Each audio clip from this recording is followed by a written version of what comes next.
News 18 के लिए अभिषेक कुमार। और देखिए, बिहार वासियों को आज मुख्यमंत्री नीतीश कुमार करोड़ों की सौगात देने जा रहे हैं। सीधे उस कार्यक्रम का रुख करते हैं। इस वक्त डिप्टी सीएम का संबोधन आप सुनिए। समाज का ऐसा तबका जो कहीं न कहीं ऐसे हाशिए पर था जहां उन्हें अग्रणी पंक्ति में लाने की आवश्यकता थी, जो उनके संवैधानिक अधिकार थे, जो समानता का अधिकार की चर्चा पंडित दीनदयाल उपाध्याय, डॉक्टर लोहिया, लोकनायक जयप्रकाश किया करते थे। उस समानता के अधिकार को लाने का प्रयास हमारे सम्मानीय मुख्यमंत्री जी ने विभिन्न कार्यक्रमों के द्वारा किया है। क्योंकि कोई भी सरकार तभी समाज के पीछे के पंक्ति में खड़े लोगों को अग्रिम पंक्ति में ला सकता है जब वह सरकार सर्वस्पर्शी हो, सर्वव्यापी हो और कुशल नेतृत्व की अपनी एक व्यापक उसकी दृष्टि हो।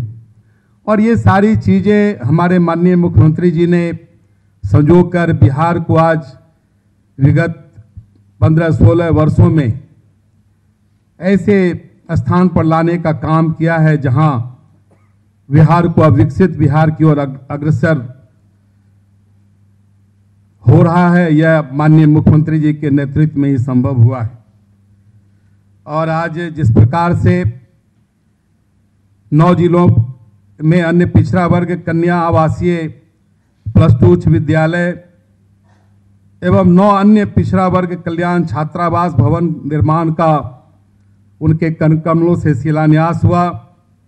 पटना, नवादा एवं वैशाली जिला में नवनिर्मित जननायक कर्पूरी ठाकुर छात्रावास भवन का उद्घाटन हुआ।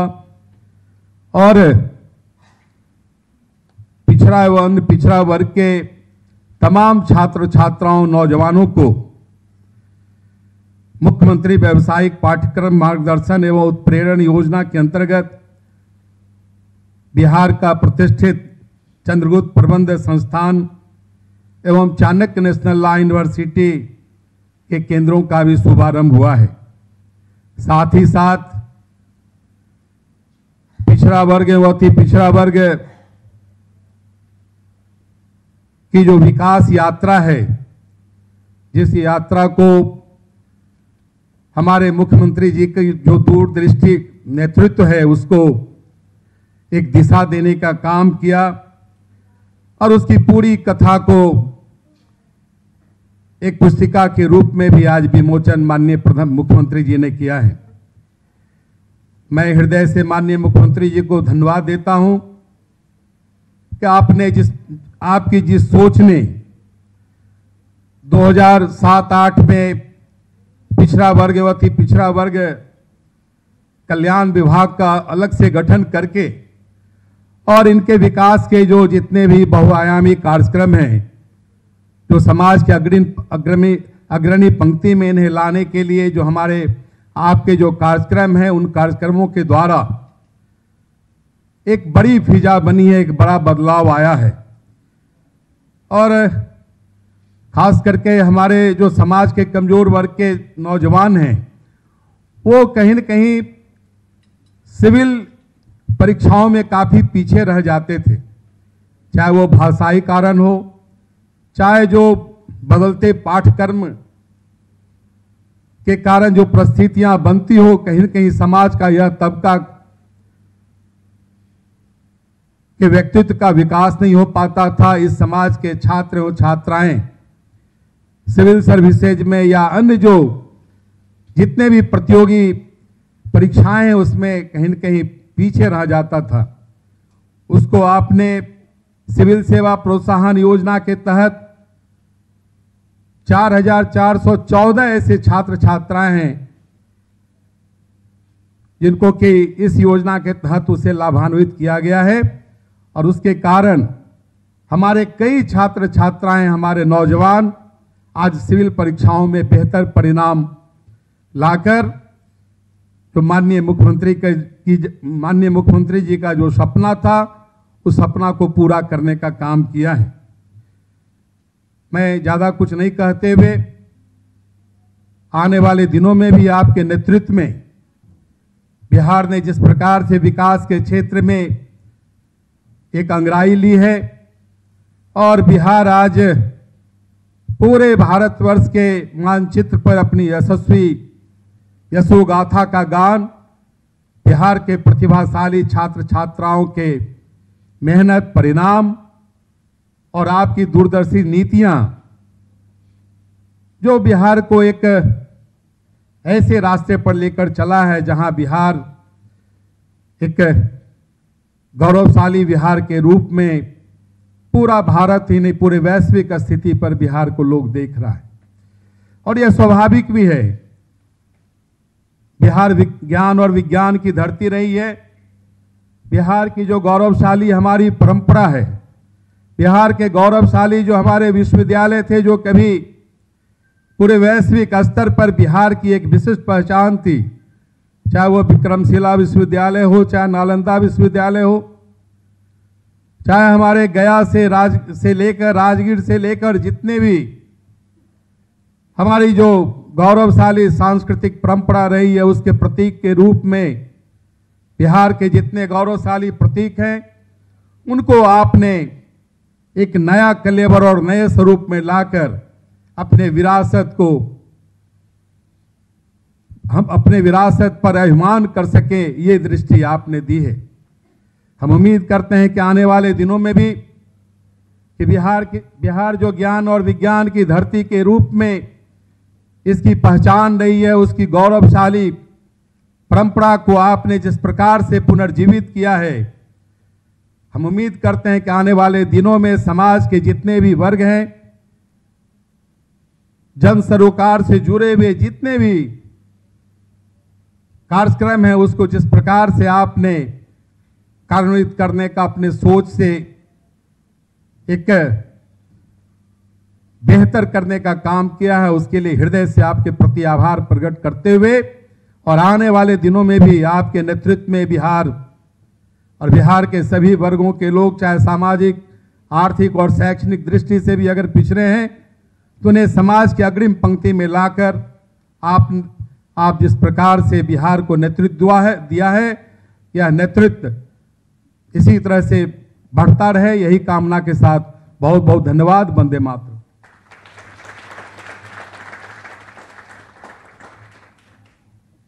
आपका भी दिल से आभार व्यक्त करती हूँ माननीय उप मुख्यमंत्री बिहार श्री तारकिशोर प्रसाद जी का। माननीय मुख्यमंत्री महोदय के दूरदर्शिता के कारण बिहार निरंतर विकास के पथ पर आगे बढ़ रहा है। हमारे विकास पुरुष श्री नीतीश कुमार जी माननीय मुख्यमंत्री महोदय से सादर निवेदन है कि इस अवसर पर अपना आशीर्वाद और मार्गदर्शन हमें प्रदान करें।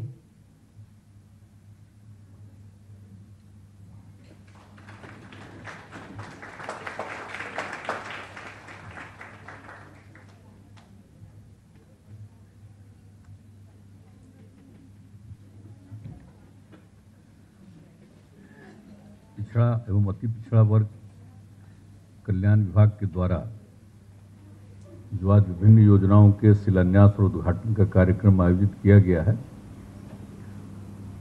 इसके लिए मैं उन्हें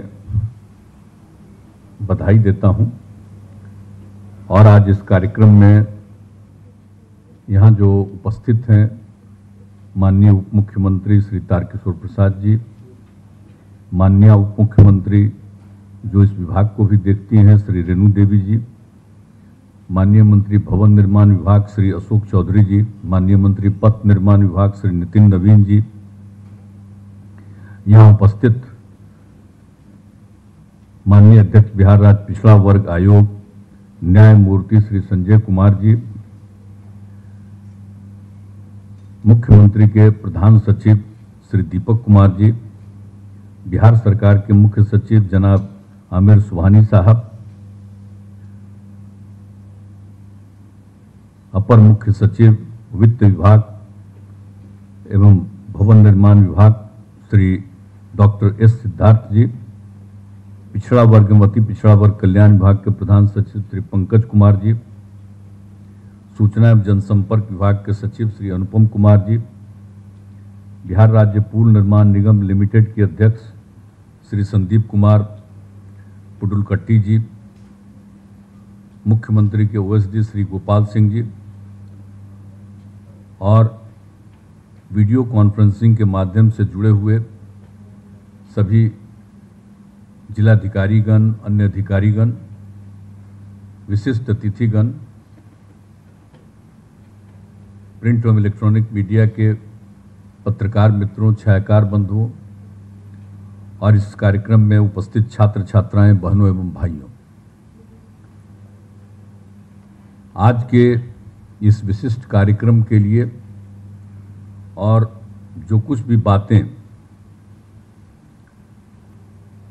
जो पंकज कुमार ने, जो इस विभाग के प्रधान सचिव हैं, उन्होंने भी शुरू में पूरी बात कह दी और माननीय उप मुख्यमंत्री जो इस विभाग के मंत्री भी हैं श्रीमती रेणु देवी जी, उन्होंने भी पूरी बात इन सब चीज़ों को बता दिया। उनको मैं विशेष तौर पर बधाई देता हूं। और आज के जो कार्यक्रम हो रहे हैं और जिन चीज़ों के बारे में ये जो कार्यक्रम किया गया है, उन सब चीज़ों के बारे में जानकारी दी गई है। और मुझे खुशी है कि जननायक कर्पूरी ठाकुर जी छात्रावास भवन, जिसका हमने शुरुआत कराया था, जब से हमको काम करने का मौका मिला, तभी के बाद से ही हमने सोचा और इस काम को शुरू किया, जननायक कर्पूरी ठाकुर छात्रावास भवन का। अब उसमें जो कई जगह तो बन गया, लेकिन कुछ जगह बना नहीं है, इसको लेकर के लगातार बातचीत करते रहे। तो आज मुझे खुशी है कि अब 3 जगहों पर आज इन लोगों ने पटना, नवादा और वैशाली जिला में जो नवनिर्मित हुआ है उसका आज उद्घाटन कराया है। बहुत खुशी की बात है। और ये कुछ बचा हुआ है, हम तो चाहेंगे कि जल्द से जल्द हो जाए। और इसके लिए तो यहाँ पर बैठे ही हुए हैं हमारे पथ निर्माण विभाग वाले, तो ये सबको तो मालूम ही है कि बहुत पहले से हमने इस चीज़ को कहा हुआ है। तो अब वो जल्दी से जल्दी हो जाए। और जो भी हम पूछे, कल जानकारी लिए कि भाई कितना जगह बचा है, तो पता चला है कि 2 जगह का ज़मीन अब मिला है, अब उसकी शुरुआत करने जा रहे हैं और बाकी 6 जगह पर कोई भी काम चल रहा है। तो जल्दी से जल्दी इस काम को कराइए, क्योंकि जब ये बन गया, जो जननायक कर्पूरी ठाकुर जी के नाम पर हमने रखा था छात्रावास भवन का, तो उसको जा करके बहुत साल पहले जब बनकर तैयार हुआ था, तो हमको उन जगहों पर जाकर देखने का मौका मिला है। और वहाँ जो रहते थे उन बच्चों से बातचीत करने का मुझको मौका मिला है। काफ़ी मुझको अच्छा लगा था। तो हम तो यही चाहते हैं, लेकिन आज 3 का हो रहा है तो बहुत खुशी है, तो इसको कर लीजिए। और उसके बाद जो आज जो हो रहा है कि अन्य पिछड़ा वर्ग छात्रावास भवनों का शिलान्यास, तो ये काम तो बहुत पहले से शुरू किया गया था, लेकिन हम लोगों के कार्यकाल के पहले बहुत कम था, शायद 3 ही था। अब उसके बाद इस काम को भी आगे बढ़ाया गया, तो अब काफ़ी आगे ये काम बढ़ा है। तो अब उसमें आज उसका 9 का शिलान्यास कर रहे हैं। बड़ी खुशी की बात है। ये भी जल्दी से जल्दी बन जाना चाहिए।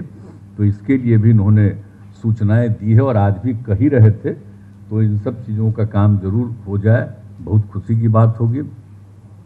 और जो अन्य पिछड़ा वर्ग कन्या +2 आवासीय विद्यालय का जो शिलान्यास आज आपने करवाया है 9 जगहों का, और 9 जगह पर काम चल रहा है। और ये काम तो हम लोगों ने 21 में ही कर लिया था, मन ही बना लिया था 20 में ही, जब फिर से सरकार बनी कि यह भी एक काम हम लोग करेंगे। तो उसमें भी 9 पर काम शुरू कर दिया आप लोगों ने, 9 का शिलान्यास किया, खुशी की बात है। और बाकी सब के लिए भी आप लोगों ने मन बना दिया है और उसकी भी सूचना दी है कि बहुत जल्दी इस काम को पूरा कर देंगे। तो ये बड़ी खुशी की बात है हमारे लिए। और आज जो उद्घाटन और शिलान्यास हो रहा है, जिसके बारे में बताया गया है, इसमें 415 करोड़ रुपए की योजना है जो उद्घाटन हो गया उसको लेकर के, और बाकी सब जिसका शिलान्यास हुआ इसको लेकर के। और खास करके आप समझ लीजिए कि जो अन्य पिछड़ा वर्ग आवासीय विद्यालय है उसके निर्माण में काफ़ी, चूँकि विद्यालय भी है, आवास भी, सब तरह का, तो उसमें काफ़ी खर्च होता है। तो ये सब किया जा रहा है ताकि लोगों को सहूलियत होगी। तो ये सब काम तेज़ी से होगा। तो जो खास करके पिछड़े और खास करके अति पिछड़े वर्ग के लोग हैं, उनको कितना ज़्यादा सबको इसका लाभ होने वाला है। सब लोग पढ़ेंगे, आगे बढ़ेंगे। तो इसी को ध्यान में रख करके, और आप जानते ही हैं कि जो पिछड़ा एवं अति पिछड़ा वर्ग कल्याण योजना की आज बात जो कर रहे हैं, तो ये सब चीज़ जो इसका जो हम लोगों ने पिछड़ा एवं अति पिछड़ा वर्ग कल्याण विभाग, वो भी हम लोगों की जब सरकार बनी तो उसके बाद हम लोगों ने तय किया कि यह भी एक विभाग होगा। ये पहले ही दौर में हम लोगों ने शुरू किया और वो विभाग बना और ये सब काम शुरू हुआ है। तो ये बड़ी खुशी की बात है कि जो कुछ भी कल्याण विभाग बना, तो शुरू में तो जब हम लोगों ने बनाया था 2007 में, तो इसमें शुरू में तो इसमें 42 करोड़ 17 लाख रुपए का शुरुआती से खर्च हुआ, लेकिन अब समझिए लगभग 2000 करोड़ रुपया इसका हो गया। अब सोच लीजिए कि कितना बड़ा एक साल में इतना रुपया का खर्च किया जा रहा है इस विभाग में। तो जिस तरह से जिनके लिए ये विभाग बनाया गया है उनको आगे बढ़ाने के लिए, पढ़ें, आगे बढ़ें, विकसित हों, तो इन सब चीज़ों को ध्यान में रख करके ये किया गया। तो ये सब काम जो कर रहे हैं बड़ी खुशी की बात है और सब बहुत अच्छा है। और आप जानते ही हैं कि जो काम हम लोगों ने किया है इन तबकों के लिए, तो जब याद करिए कि 2006 में जब हम लोगों को 2005 में अवसर मिला और 2006 में जब हम लोगों ने चुनाव शुरू उसका कराया, पंचायती राज संस्थाओं का चुनाव कराया और एक साल के बाद नगर निकायों का चुनाव कराया, और उसमें हम लोगों ने जितना एक एक चीज के बारे में, और केंद्र सरकार की कब की बनी थी, वो कानून तो बन गया था 73 की बात है, 93 की बात है, और उस समय हम केंद्र में थे MP के, और उसी कमेटी के हम मेंबर थे जिस कमेटी ने इसके बारे में नियम बनाया था, कानून बनाया था, जिसको बनाया गया था, हाउस की कमेटी बनी थी, दोनों हाउस की, तो उसी में हम थे और बड़ा तेजी से काम करवाया था। लेकिन अब उसके बाद भी उसका एग्जीक्यूशन क्यों नहीं हुआ, तो वो सबको देख करके, और उसके बाद अब सोच लीजिए कि किसी को नहीं था, इवन कि शेड्यूल कास्ट, शेड्यूल ट्राइब को भी रिजर्वेशन नहीं था, और जो पिछड़ा वर्ग का उसमें लिखा हुआ है, तो उसमें जब हुआ था तो उसी में कई तरह की बातें आ गई थी, कोर्ट का फैसला कुछ आ गया था, तो आगे नहीं हुआ। जब हम लोगों को मौका मिला, तो जब हम लोगों की सरकार बनी उसके पहले ही हमने तय कर लिया था कि हर हालत में हम लोग पिछड़ा वर्ग में, अति पिछड़ा वर्ग को ही हम इसमें पंचायती राज संस्थाओं में और नगर निकायों में देंगे, हम लोग उनके लिए उन्हीं को रिजर्व करेंगे इसमें।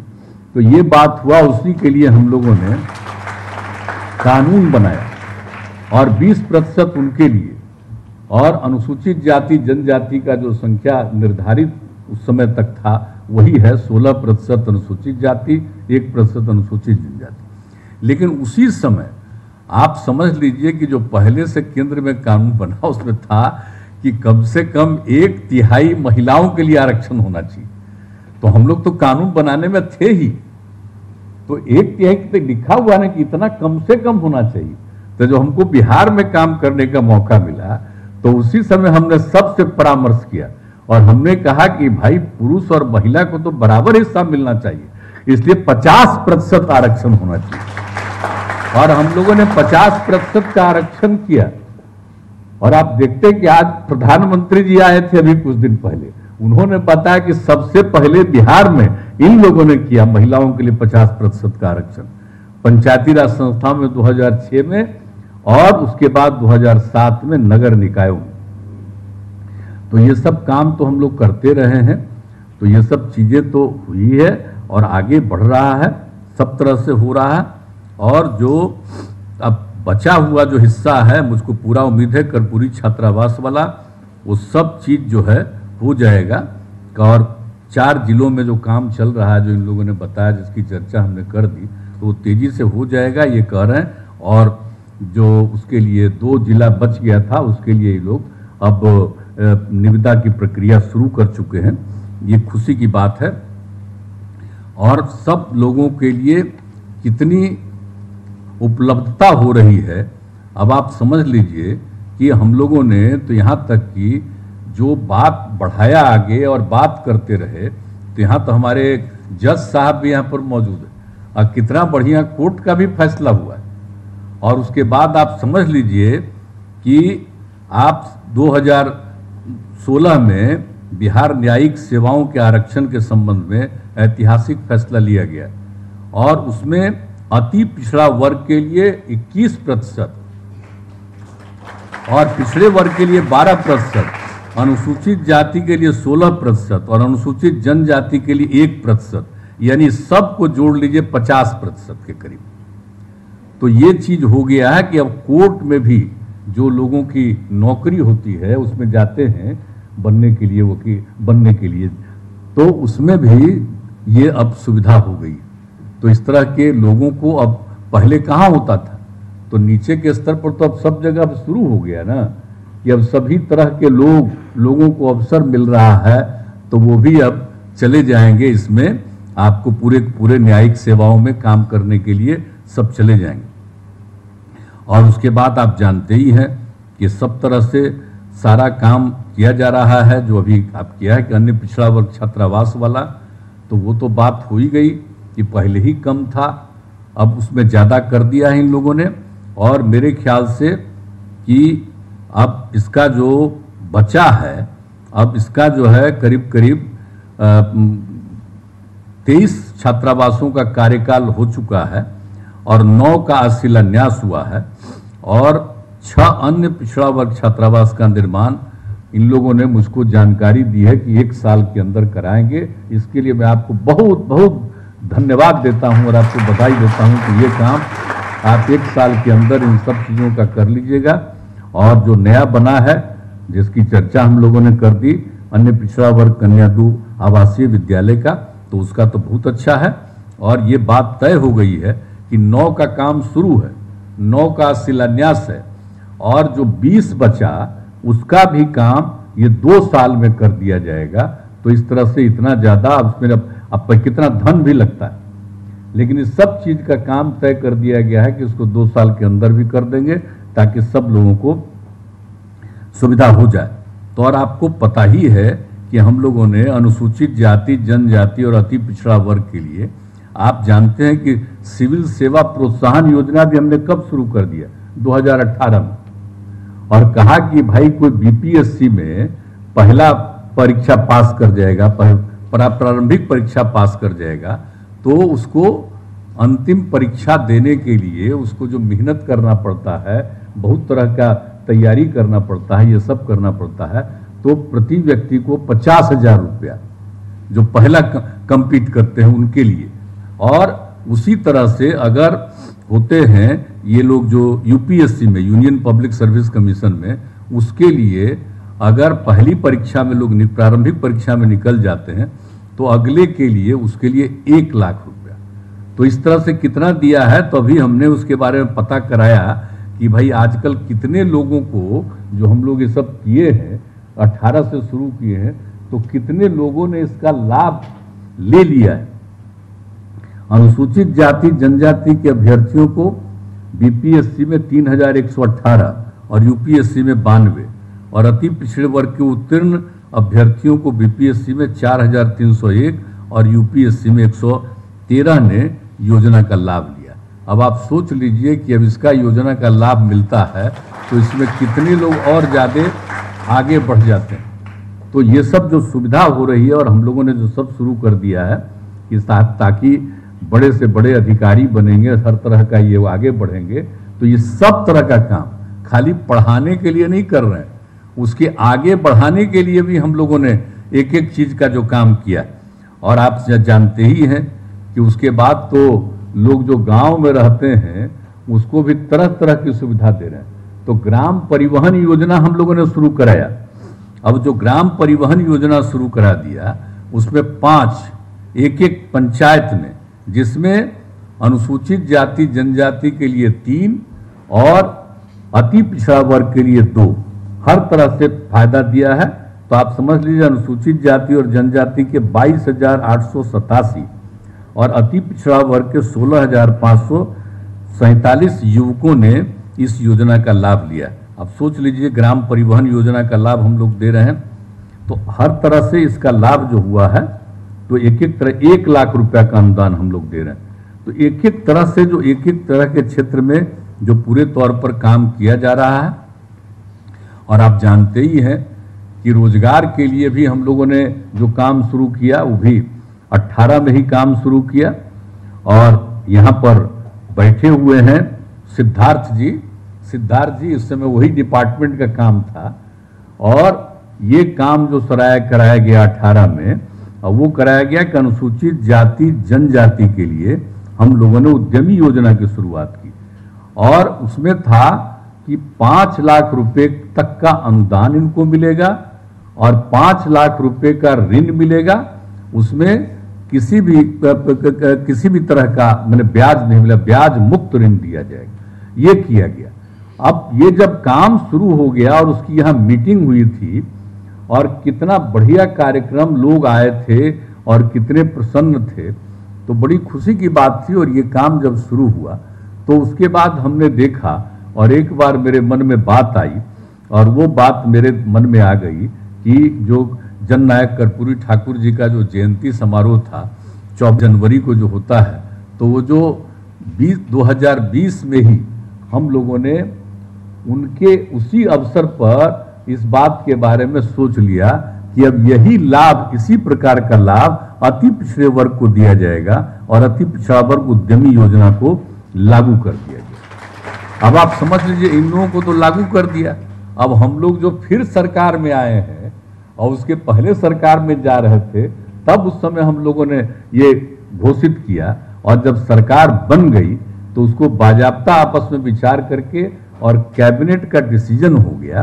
अब उसके बाद हम लोगों ने उसमें सारे महिलाओं के लिए वही सुविधा दे दी। यानी खाली अब सिर्फ अनुसूचित जाति जनजाति या अति पिछड़े वर्ग के पुरुष और महिलाओं को तो पहले से लाभ मिला, अब बाकी सभी महिलाओं को, यानी जो अपर कास्ट की हो या पिछड़े वर्ग की हो, बाकी जो बचे हुए हैं और भी जो कुछ भी किसी भी समुदाय के हों, सब लोगों के लिए हम लोगों ने कर दिया कि उसी तरह से 5 लाख रुपया का जो देंगे हम लोग उनको और 5 लाख रुपए का ऋण देंगे। उसमें किसी भी प्रकार का ये ब्याज मुक्त रहेगा।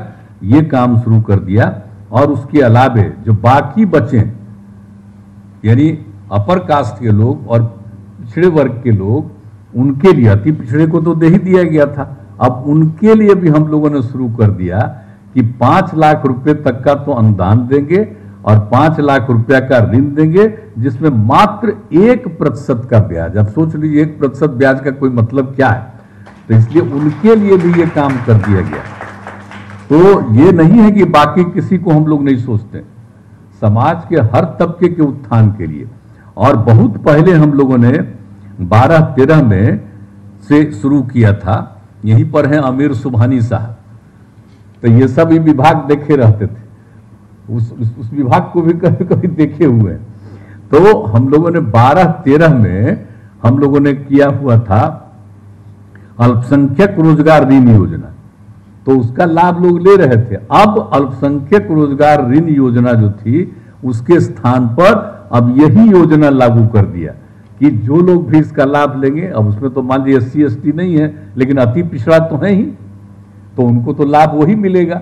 और बाकी लोगों को, जो सब लोगों को लाभ मिल रहा है, चाहे वो अपर कास्ट हो या बैकवर्ड क्लास हो और हो, तो उनको भी जो देने के बारे में तय किया है वो उनके लिए भी तय कर दिया। यानी किसी भी कम्युनिटी को छोड़ करके नहीं, हर किसी के लिए ये एक एक चीज को हम लोगों ने सारा सब कुछ कर दिया है।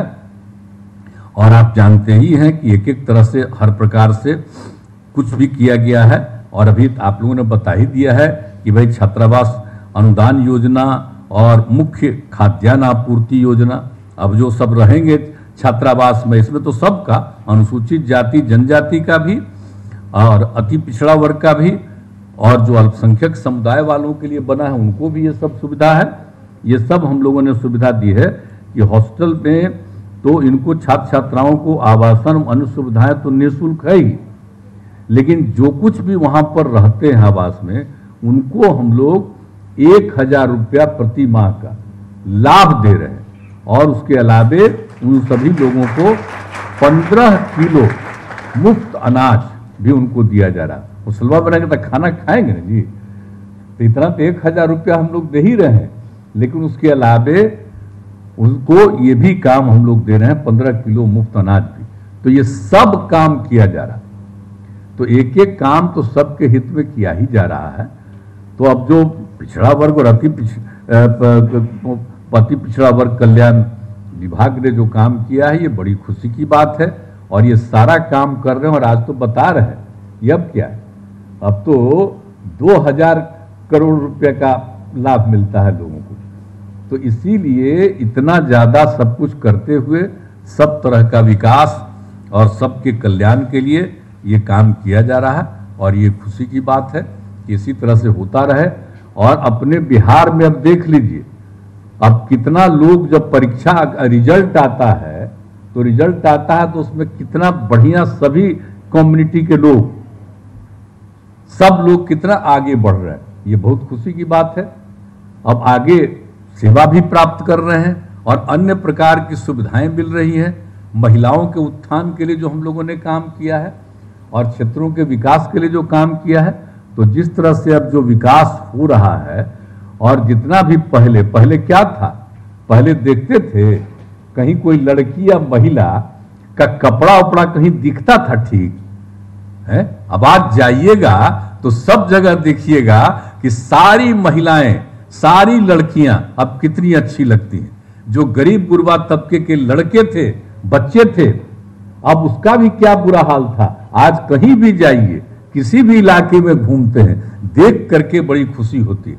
और मालूम होता है तो दोनों तरफ से ये गरीब तबके के लोग जो खड़े रहते हैं और हाथ हिलाते हैं और कितनी खुशी होती है सबके मन में। अब ये बात आ रही है तो आगे बढ़ेंगे और आपस में प्रेम का और भाईचारे का भाव रहना चाहिए। सब मिल करके चलिए, एकजुट होकर के चलिए, आगे बढ़िए। और ये विभाग खूब काम कर रहा है, इसके लिए मैं पुनः बधाई देता हूं। और आप सब लोगों को भी जो इस कार्यक्रम में शामिल हुए हैं और जो लोग भी इससे जुड़े हुए लोग हैं, मैं सब लोगों को बधाई देता हूं और अपनी बात समाप्त करता हूं। बहुत बहुत धन्यवाद।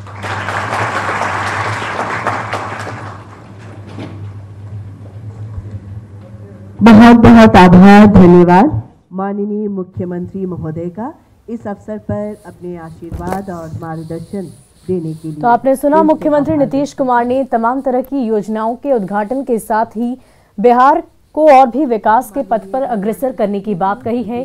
साथ ही साथ सीएम नीतीश ने छात्रावास में रहने वाले छात्रों को लेकर भी कई तरह की बातें कही, 15 किलो अनाज देने की बात कही और इसके अलावा महिलाओं के प्रति सरकारी योजनाओं के और भी लाभ मिले, ये कोशिश राज्य सरकार की तरफ से लगातार की जाएगी।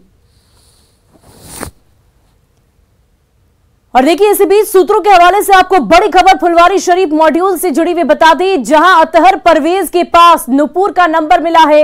मोबाइल में नुपुर शर्मा का नंबर था। नुपुर शर्मा के घर का पता भी मालूम है। नुपुर शर्मा पर हमले की आशंका जाहिर की जा रही है। एजेंसियां मामले की जांच कर रही है। तो ये बड़ी जानकारी आपको बता रहे हैं। फुलवारी शरीफ मॉड्यूल मामले में जुड़ी हुई अतहर के फोन से नुपुर शर्मा का मोबाइल नंबर मिला है, एड्रेस मिला है। अब ऐसे में आशंका यह जाहिर की जा रही है कि कहीं उनके खिलाफ कोई साजिश तो नहीं रची जा रही थी, कहीं उन पर हमले की तैयारी तो नहीं की जा रही थी। तो फुलवारी शरीफ मॉड्यूल मामले से जुड़ी यह बड़ी जानकारी पहुंचा रहे आप तक। और फिलहाल के लिए इस बुलेटिन में इतना ही। आप बने रहे।